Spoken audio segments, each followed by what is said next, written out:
आज हम स्टार्ट करेंगे ज्योमेट्री का सेकंड चैप्टर। लेकिन जो आपकी टेक्स्ट बुक है उसमें ये चैप्टर नंबर कौन सा है? 5। चैप्टर नंबर कौन सा है? 5। और इसका नाम क्या है? Introduction to Euclid's geometry. क्या नाम है इसका? Introduction to Euclid's geometry. आपके ज्योमेट्री का चैप्टर 2 है, लेकिन मैथ्स की जो टेक्स्ट बुक है आपकी उसका चैप्टर नंबर 5 है। ठीक है, तो सबसे पहले हमको ये समझना है कि मीनिंग ऑफ ज्योमेट्री क्या होता है। मीनिंग ऑफ ज्योमेट्री क्या होता है? ये जो ज्योमेट्री वर्ड है आपका, ये आपका ग्रीक लैंग्वेज से आया है। कहाँ से आया है? ग्रीक लैंग्वेज से आया है। अब ये इसका मतलब क्या होता है? ज्योमेट्री जो वर्ड है ना आपका, ये आपका 2 वर्ड से बना हुआ है। पहला जियो और दूसरा मेट्री या फिर मेट्रॉन। मेट्री या फिर मेट्रॉन। अब जियो का मतलब आपको पता है क्या होता है? अर्थ। क्या होता है? जियो का मतलब क्या होता है? अर्थ। और मेट्रॉन का मतलब होता है टू मेजर। अर्थ को मेजर करने को हम क्या बोलते हैं? ज्योमेट्री। जब भी हम अर्थ को मेजर करते हैं, किसको? अर्थ को मेजर करते हैं, उसको हम क्या बोलेंगे? ज्योमेट्री, या फिर आप जियोमेट्री ऐसा भी प्रोनाउंस कर सकते हो। क्या जियोमेट्री का मतलब समझा? जियोमेट्री वर्ड कहाँ से आया? कौन से लैंग्वेज से आया है? ग्रीक लैंग्वेज से आया है, जो कितने वर्ड से मिलके बना हुआ है? 2 वर्ड से। ये पहला जियो और दूसरा मेट्री या फिर मेट्रॉन। जियो का मतलब हुआ अर्थ, मेट्री या फिर मेट्रॉन का मतलब हुआ टू मेजर।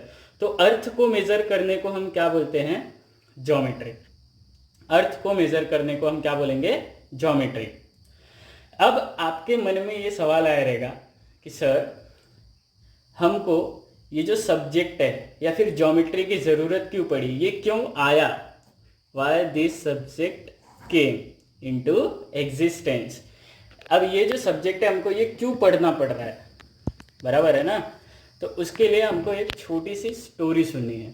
तो हम स्टोरी है, एजम्पशन है, पूरा पूरा आप समझो। ऐसा सिचुएशन अराइज हुआ रहेगा पहले, तो हमको ये ज्योमेट्री सब्जेक्ट पढ़ने की ज़रूरत पड़ी है। अब ध्यान से सुनो। एक गांव है ना? गांव के पास में एक नदी है, बराबर है। अब पहले की बात है तो पहले तो हमारे पास इलेक्ट्रिसिटी था नहीं, तो यहाँ पे ना इसके पास एक खेत है। क्या है? खेत। अब नदी के नज़दीक खेत है, ठीक है? तो ध्यान देना, ये जो खेत है ना, ये 2 बराबर हिस्सों में बटा हुआ था। 2 बराबर हिस्सों में बटा हुआ था। एक पार्ट ए का था और दूसरा पार्ट किसका था? बी का था। बराबर है? नदी के पास खेत था, एक ए का था और दूसरा बी का था। बराबर? ये 2 लोगों का खेत था।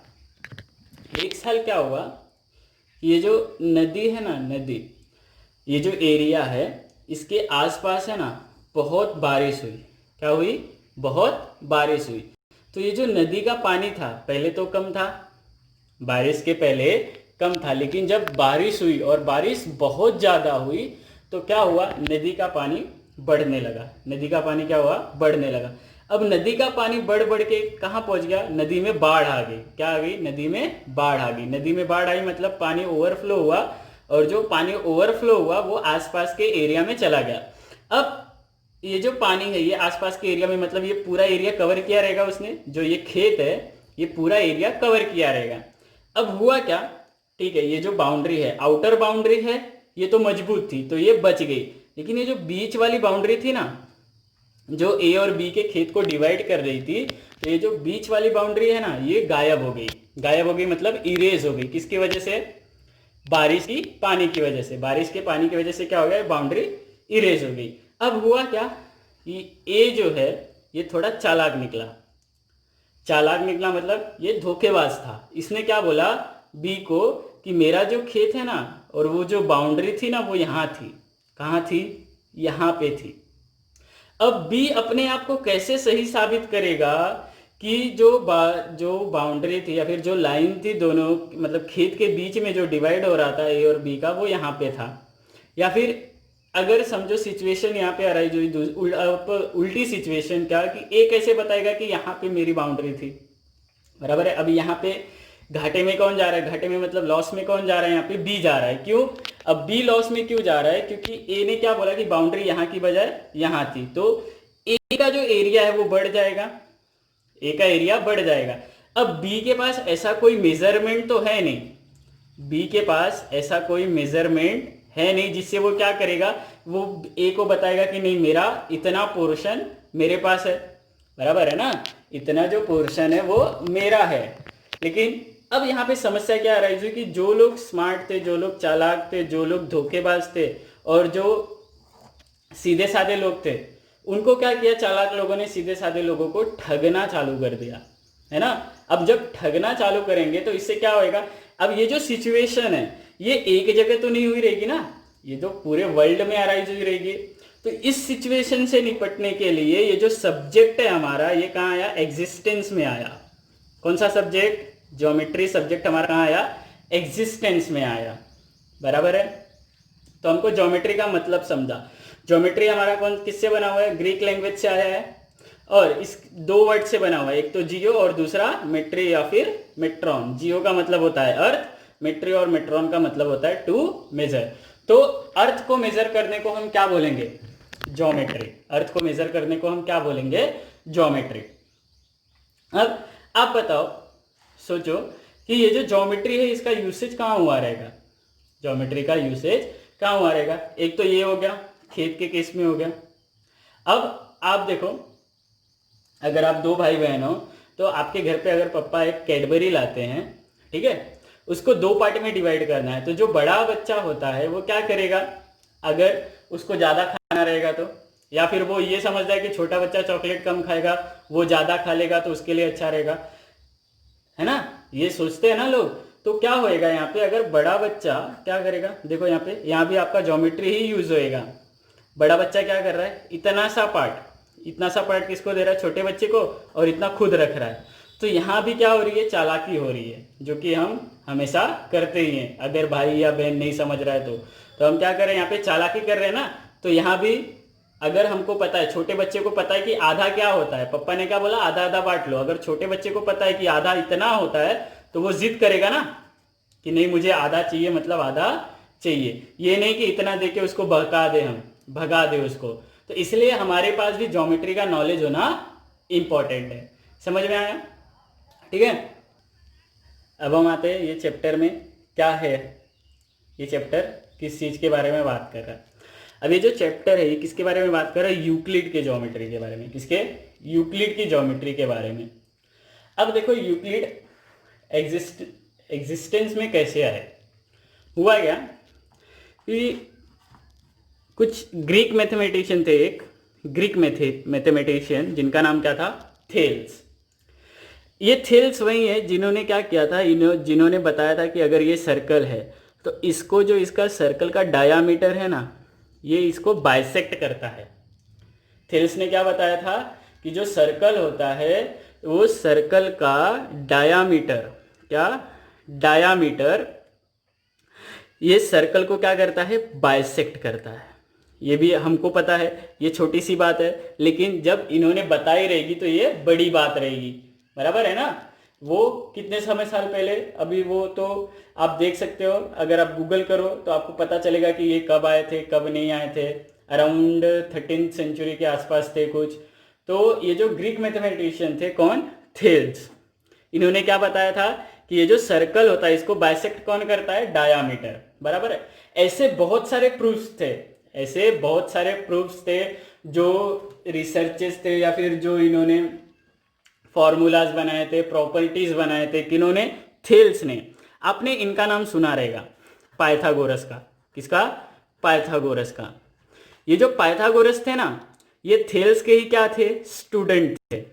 ये थेल्स के ही क्या थे, स्टूडेंट। अब आपको पता है ये जो पाइथागोरस है, इनका जो थियरम है वो हम यूज करते हैं, पाइथागोरस थियरम।